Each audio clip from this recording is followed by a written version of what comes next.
آج ہم نبی پاک صلی اللہ علیہ وآلہ وسلم کی زندگی کے جس پہلو پر گفتگو کرنے جا رہے ہیں، یہ بات آپ نے بہت بار سنی بھی ہوگی اور پڑھی بھی ہوگی، لیکن عین ممکن ہے کہ آپ کی توجہ اس طرف نہ گئی ہو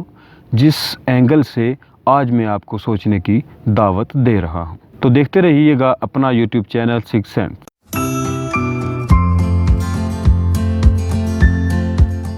السلام علیکم، میں ہوں محمد فہیم اور آپ دیکھ رہے ہیں سکس سینس۔ آج ہم بات کریں گے کہ ہمارے نبی پاک صلی اللہ علیہ وآلہ وسلم نے اپنی پریکٹیکل لائف یعنی اپنی عملی زندگی میں قدم کب رکھا اور اس کی روشنی میں ہمیں کیا کرنا چاہیے۔ ناظرین، آپ کو یہ جان کر حیرت ہوگی کہ ہمارے نبی پاک صلی اللہ علیہ وآلہ وسلم نے اپنی عمر مبارک کے صرف 9 سال میں یعنی کہ 9 سال کی عمر مبارک میں آپ صلی اللہ علیہ وآلہ وسلم نے اپنی پریکٹیکل لائف کا آغاز فرمایا۔ اور ہمیں روایات میں یہ بھی ملتا ہے کہ آپ صلی اللہ علیہ وآلہ وسلم نے 13 سال کی عمر میں صرف 13 سال کی عمر مبارک میں یا بعض روایات میں 17 سال کی عمر مبارک کا بھی تاریخ میں ہمیں ملتا ہے کہ 13 یا 17 سال کی عمر مبارک میں آپ نے پہلے تجارتی قافلہ کے ساتھ مکہ پاک سے ملک شام کی طرف سفر فرمایا۔ اگر آپ یہ سوچیں کہ اس وقت جب نہ اتنے ریسورسز تھے، نہ ذرائع تھے، نہ کنوینس تھی، اور تجارتی سامان لے کے جانا ایک جگہ سے دوسری جگہ انتہائی ایک خطرناک سفر ثابت ہوتا تھا، تب نبی پاک صلی اللہ علیہ وآلہ وسلم نے اپنی 13 سال کی عمر میں یعنی کہ ٹین ایج میں تجارتی قافلے کے ساتھ سفر فرمایا۔ اور یہ بات تو آپ سب کے علم میں ہوگی کہ نبی پاک صلی اللہ علیہ وآلہ وسلم اپنی بظاہر عمر مبارک جب آپ کی 25 برس ہوئی تو آپ صلی اللہ علیہ وآلہ وسلم حضرت خدیجہ الکبریٰ رضی اللہ تعالیٰ عنہا کا تجارتی قافلہ لے کر ملک شام کی طرف روانہ ہوئے۔ اور ہمیں روایات میں یہ بھی ملتا ہے کہ حضرت خدیجہ الکبریٰ رضی اللہ تعالیٰ عنہا کا تجارتی قافلہ باقی تمام اہل مکہ کے تجارتی قافلوں کے برابر ہوتا تھا۔ یعنی کہ اگر آپ اس کو سمجھنا چاہیں تو آپ اس کو ایسے سمجھ سکتے ہیں کہ اگر مکہ پاک سے کل 2000 اونٹ روانہ ہوتے تجارتی قافلہ لے کر تو اس میں سے 1000 باقی تمام اہل مکہ کے اور 1000 اکیلے جناب حضرت خدیجہ الکبریٰ رضی اللہ تعالیٰ عنہا کے ہوتے تھے۔ تو ہم کہہ سکتے ہیں کہ جناب حضرت خدیجہ الکبریٰ رضی اللہ تعالیٰ عنہا کا شمار مکہ پاک کے سب سے جو پاورفل بزنس مین تھے، جو ٹاپ بزنس مین تھے، ان میں آپ کا شمار ہوتا تھا۔ تو ان کے تجارتی قافلہ کو آپ صلی اللہ علیہ وآلہ وسلم صرف 25 سال کی عمر مبارک میں شام کی طرف لے کر روانہ ہوئے۔ اور آپ کس شرط پہ روانہ ہوئے تھے؟ کہ آپ کسی اجرت پہ روانہ ہوئے تھے کہ اب میں آپ کا تجارتی قافلہ لے کر چلا جاتا ہوں، میرا کام ہے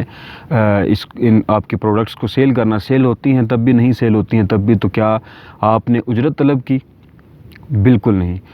آپ صلی اللہ علیہ وآلہ وسلم پروفٹ شیئر پہ تجارتی قافلہ لے کر روانہ ہوئے کہ آپ کی پروڈکٹس کو بیچنے کے بعد جتنا نفع ہوگا اس نفع میں آپ کا شیئر ہے۔ تو یہاں پہ غور کرنے والی بات یہ ہے کہ نبی پاک صلی اللہ علیہ وآلہ وسلم اپنی عمر مبارک کے 25 برس میں صرف 25 برس میں آپ ایک کامیاب تاجر بن چکے تھے، ایک ایسا تاجر بن چکے تھے جو اپنی پروڈکٹس کی تمام خوبیوں سے بھی واقف تھا، خامیوں سے بھی واقف تھا، جو اپنے کلائنٹ کی نیچر سے بھی واقف تھا، جو اپنے بزنس کی مکمل نیچر کو سمجھتا تھا۔ اب آپ اس پہ غور کریں نا کہ آج بھی اگر کسی بزنس مین نے کسی بھی شخص کو ایون اپنے کمپنی میں جاب پہ رکھنا ہو تو وہ سب سے پہلے کیا کرتے ہیں؟ اس کے لیے مطلوبہ تعلیم چاہیے ہوتی ہے، پھر اس کے لیے مطلوبہ صلاحیت چاہیے ہوتی ہے، پھر آپ کے ایک انٹرویوز کا لامتناہی سلسلہ شروع ہوتا ہے جس میں ٹیکنیکل انٹرویوز ہوتے ہیں، جس میں HR کے انٹرویوز ہوتے ہیں، پھر آپ سے ایکسپیرینس مانگا جاتا ہے۔ ابھی ہم یہ ڈیسیژن کرنے جا رہے ہیں جس سے ایک بندے کو ہم نے صرف ملازمت پہ رکھنا ہے، اس کے لیے یہ ایک پوری ہم ایک لائحہ عمل طے کرتے ہیں۔ لیکن اگر ہم نے کسی کو اپنا پارٹنر بنانا ہو، لیکن اگر ہم نے کسی سے پروفٹ شیئرنگ پہ کرنا ہو تو ظاہر سی بات ہے کہ اس بندے میں وہ تمام صلاحیتیں موجود ہونی چاہیے کہ وہ کاروبار کے ہر پیچ و خم کو سمجھے، وہ کلائنٹس کی نیچر کو سمجھے، وہ پروڈکٹس کی نیچر کو سمجھے، وہ پروڈکٹس کو سیل کرنا جانتا ہو، وہ بزنس کو جو ہے وہ نفع دینا جانتا ہو۔ تو کیا کبھی آپ نے غور کیا کہ مکہ پاک کی سب سے پاورفل جو بزنس مین تھی انہوں نے کس کا انتخاب کیا۔ اب اس ایک پہلو کا آپ ایک سائیڈ پہ رکھ دیں کہ نبی پاک صلی اللہ علیہ وسلم نے آگے چل کے نبوت کا اعلان کرنا ہے، صرف میں جس پہلو پہ آپ کی توجہ مبذول کرانا چاہ رہا ہوں کائنڈلی اس پہ ذرا توجہ دیجئے کہ نبی پاک صلی اللہ علیہ وآلہ وسلم صرف 25 سال کی عمر مبارک میں ایک کامیاب تاجر بن چکے تھے۔ یہ ٹریننگ آپ کی جو شروع ہوئی ہے وہ 13 سال کی عمر مبارک سے ٹریننگ شروع ہوئی، اور 25 سال کی عمر مبارک تک آپ نے وہ تمام مراحل طے کر لیے جو ایک اچھے بزنس مین کو طے کرنے چاہیے۔ تو اس سے ہمیں کیا سبق حاصل ہوتا ہے؟ اس سے ہمیں یہ سبق حاصل ہوتا ہے کہ جو کام ہم کرنے جا رہے ہیں اس کام کو ہمیں سیکھنا ہوگا، اور سیکھ کر اس میں اتنی مہارت حاصل کرنا ہوگی کہ بڑے سے بڑا جو بزنس مین بھی ہے وہ ہماری صلاحیتوں پر یقین کرے۔